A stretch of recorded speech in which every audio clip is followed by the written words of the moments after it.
Alright, so this is the pot, a heliostat with self-actuating mirrors, and this is how we got it to work. It can be used in order to heat any type of food that you want to put in there, and these mirrors will work in order to do just that. Let's see, Charles, you want to talk about the...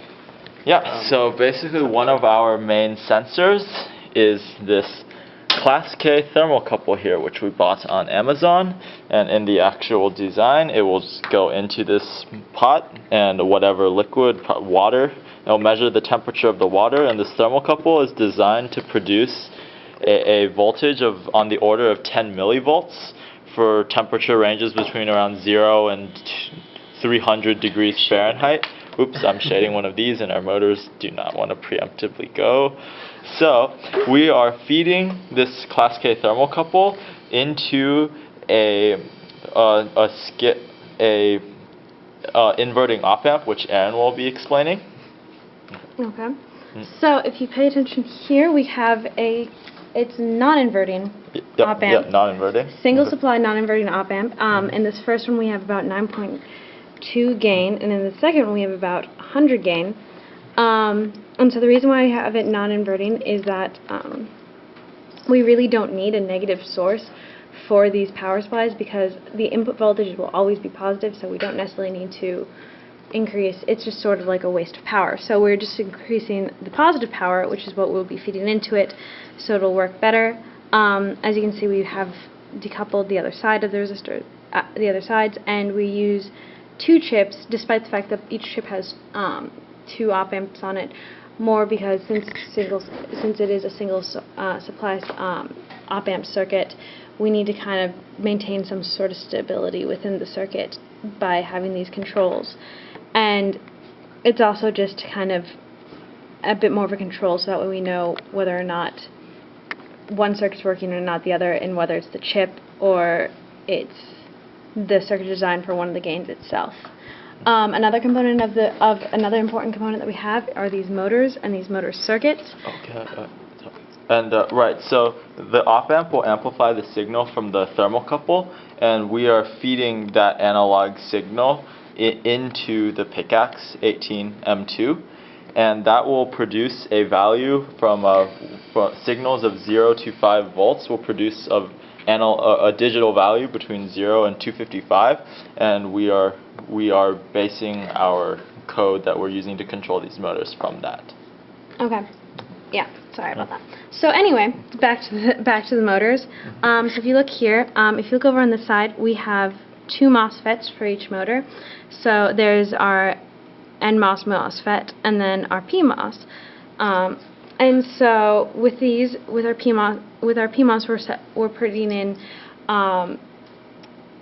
into the gate positive power of 2.5 volts. I'm sorry, of 3 volts. And into our negative MOSFET, we are putting in negative 1.5 volts. And so what you can tell is within the circuit, by creating the ground as negative 1.5 and then the positive charge as 3 volts, we get this sort of imaginary ground here, which is in a sense grounds the entire circuit. However, what its actual value is 1.5. So the reason that we would do this is that this means that we can create a stopping point for each of these MOSFETs. So when this is high, so when the P MOSFET is high, which means it is receiving a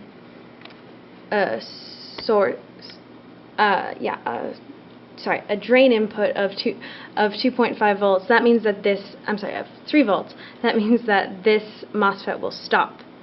And that also means that we can stop our other MOSFET. So when this one is high, when this one is receiving 2.5 volts, that means it's going to stop. When this one is receiving negative 1.5 volts, it's going to stop. So that means that we can kind of control whether or not the motor is going one way or the other way. Because if you can tell here in the circuit, both of their outputs are connected to the same motor.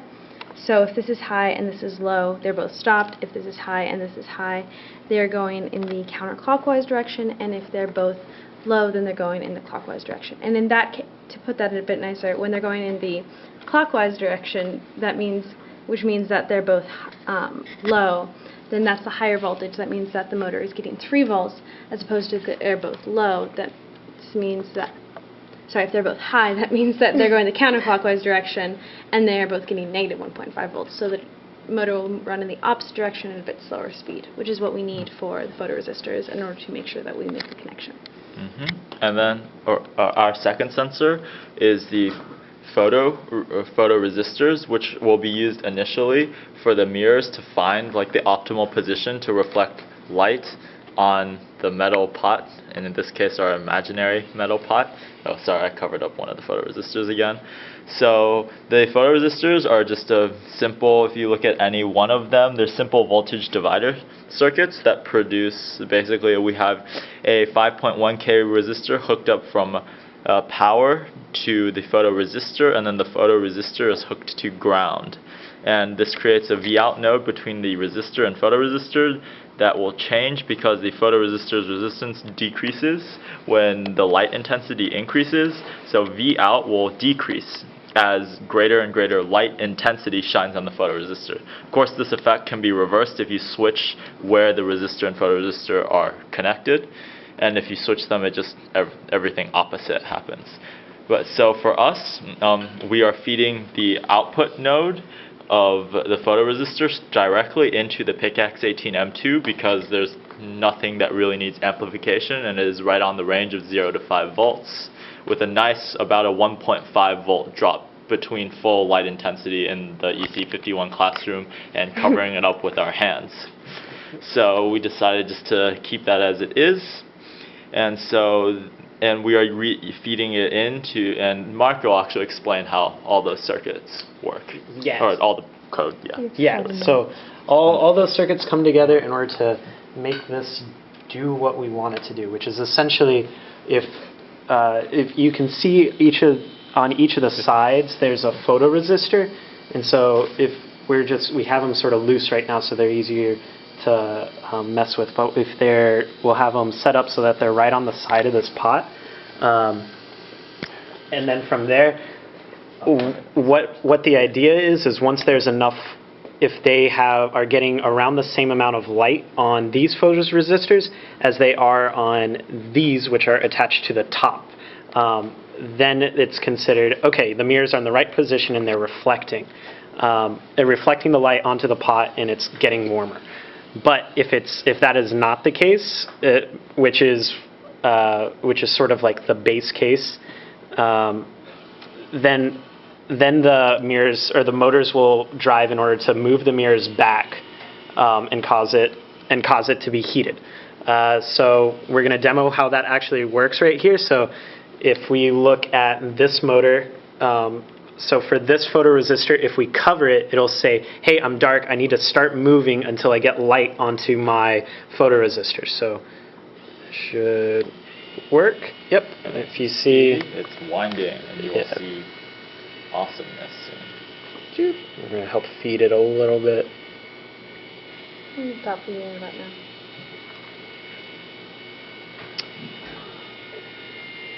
And it's going to pull it back, and then it's like, okay, I got enough light, and it stops. And that works for all the other ones too. And a way you can see how those work just in general, if you want to, Erinn, if you want to shine the light onto this, so when she shines the light onto that, all the others are going, whoa, we need to move because the top is receiving a lot of light. So that means in comparison to us on the side, we're not getting as much as we should be. And we actually have 2 because we have the 2 pickaxes. And let's see, so demo that one moves too. Yeah, so when we covered this, let me see, it does it all by itself. Kind of. Yeah, the string's kind of tangled, but it still works. Yeah. Those just have to be primed. There it goes. It will still pull it back. Yeah. Until we're like, oh, we got enough sun. Enough light. All right, so and now it'll stay in this position, reflecting light onto the pot until eventually our temperature sensor says, hey, we've reached the desired temperature. which is supposed to be in here, but we just took it out for right now. It'd be in there, and so it'd be seeing as it's actually getting hotter. So we're going to simulate cooking because we don't want to keep you here for 3 hours. Right. And you will see that when the temperature sensor reaches a threshold, which we set, that both of all of the motors actually will start to move back into their original positions, a position where they can't really reflect light onto the pot, and hopefully decrease the temperature of the pot. And this step might take a little while, so please be patient. Oh, there we go. So they're gonna and unwind. Sound, they unwind. They align. And they will stop. And now this will wait. And actually, Marc, you can explain how this works? Yeah, so essentially they unwind for a set bit, and then we have a counter in the program that tells it to stop after just a little bit, so that it's not constantly unwinding and then actually winding back up the other direction and pulling it back. And then it waits here until the pot gets sufficiently cool, not just below the threshold temperature. The maximum threshold temperature that we have that triggers on the temperature sensor to say, okay, the pot doesn't need any more heat. In order to go back to actuating the mirrors in order to reflect light onto the photosensors or photoresistors is significantly lower. So that way, it's not going to be constantly going back and forth, and using up a whole lot of energy, because it takes about what we figure out 1.05 amps in order to drive all motors at the same time. Right. And so we want to minimize the amount of times that those motors are running. And so. And in general, that's how regular ovens work. They go on really high until you hit your set temperature or a little bit above it, and then they go off until you go a couple degrees below, and then you set it back on again. And that ours will be one day used for cooking as well, so it's done pretty much the same way. And you may wonder what this is. This is just an imaginary pot, because we couldn't get a real pot. You want to explain how? Oh yeah, and also when we put everything together, we just made sure that all the PCBs were together so that it looked nicer, and we just nailed this extra board to make it to support it, and we connected the mirror using the spring and the wire, because even if the wire pulls it down, we needed a force to push it back, the mirror, when it unloosens it. So we hot glued these with mirrors, and that's basically the same for all. And we used hinges to drill them in so that it could be done neatly. And we tried using two strings to pull on it, so that it looks like they're working again. Yeah, at first we thought. And we can see here that the temperature is back to normal again. And if you want to look at something, so and it's starting to work again. Wind again. Yeah, we'll just leave it like that. And, oh yeah, and we started using two strings at first, so that because we first thought that would be stronger, but it turned out that it tangles so much, and we just ended up using one string. And that's about it. Awesome. Thanks everyone for tuning in. And isn't this the best project ever? Definitely.